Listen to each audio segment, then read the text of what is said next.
Hello, it's Keith here, and we have a late arrival to the Grime 68000 series. Well, what's this? Well, of course, it's the Sinclair QL. I'm using QEmulator today instead of QLA because QEmulator has sound. And that's right, I've got Grime 68000 with sound on the QL. Let's check it out.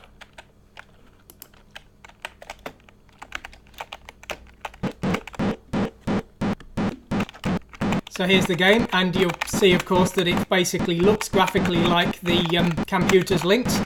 Now, one interesting thing that I didn't realise before, because the old emulator I was using didn't really have any good speed control, the QL is actually quite a lot slower than the regular 68000s. Now, it's not surprising really because it uses an 8-bit data bus rather than the normal 16-bit one, but the game I was having to heavily slow down on the other 68000 machines, including things like the Amiga, but on the Sinclair QL I had to do a lot of optimization to get it as fast as this. It would have actually been slower than the computer's Link Z80 version with these graphics if I hadn't done any optimization, and even now you can see it's starting to slow down a little bit.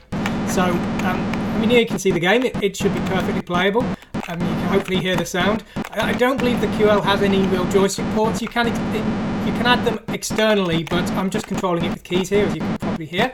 But the game's, perfectly playable. It's as good as any of the others. So it's going to be part of the Grime 68000 download soon. So anyway, there we go. So let's have a quick look at... Well, I'll just kill myself first so you can see the game over screen. There we go, same as usual. So let's have a look at some of the source code, and I'll just quickly talk through some of the challenges I've had.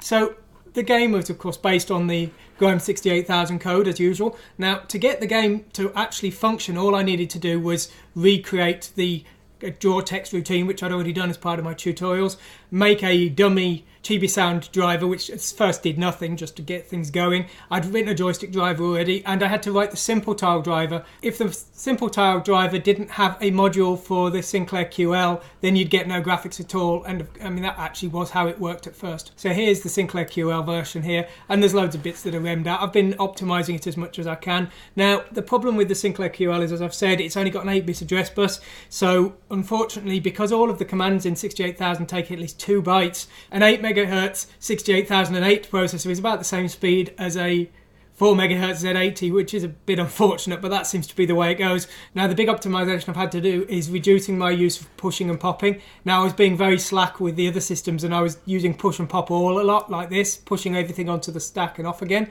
Now, that was really slowing things down on the Sinclair QL, so I've had to optimize it and actually only push what I really need and try and optimize the registers to make it neater. I've also gone over some of the main code, putting in I've left this one here, but some of the compare zeros I've changed to tests and things like that. I mean, honestly, these are all things I should have done in the first place, but when you're having to slow your game down to make it playable, you don't worry about optimizing it, and when the game is unplayable because it's so slow, all of a sudden your priorities change quite a lot. So that's what's happened here. I'm going to go over all of the code in this later on in some specific Sinclair QL lessons of my tutorials, because I think it's an interesting machine, a lot of fun to work with, and I do like the systems that have quite heavy limitations on you, because that's when it really pushes you to stop slacking off basically and actually, worry about optimizing your code and checking you're not pushing more than you need to. And there's still more work that could be done here. I'm pushing everything at the 32-bit range here, but I'm sure some of them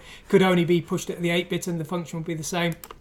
And anyway, the game is now working, and as I say, you'll be able to download it as soon as you see this video, hopefully. So there we go. The sound module I did actually get working. As I say, the old emulator, QLA I think it's called, didn't have sound emulation, but I have now got the sound working. I found a demo online, I think it's just called music.asm, and it had some very simple examples of the data you have to send to turn the music off and to play a sound. And so I've just loaded those in, and you send them via a trap command just here, and that will actually get the hardware to play the sound. Unfortunately, on the QL, unlike the systems I tend to prefer working with, you can't directly access the sound hardware. It's actually a separate processor on the motherboard, so the only way to access it is via the ROM, which I guess is sending data to some secret lines that I don't understand. But anyway, that's what we've done to get the game working. So if you're interested, go and download it and have a go. That's all for today. Thanks for watching, and goodbye.